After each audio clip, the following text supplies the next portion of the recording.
श्रीमान नमस्कार। तो मिक्सी ग्राइंडर में बहुत तेज़ी से आवाज़ होना और वाइब्रेट करना, तो शाफ्ट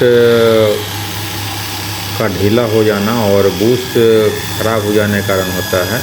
तो सही ढंग से शाफ्ट को हम लोग रेती द्वारा रेत लेते हैं ग्राइंडर मशीन में लगा करके, और उसके बाद इस चीज़ को बिल्कुल प्लेन किया जाता है ताकि ऊंचा नीचा ना हो और बिल्कुल साफ प्लेन हो जाए।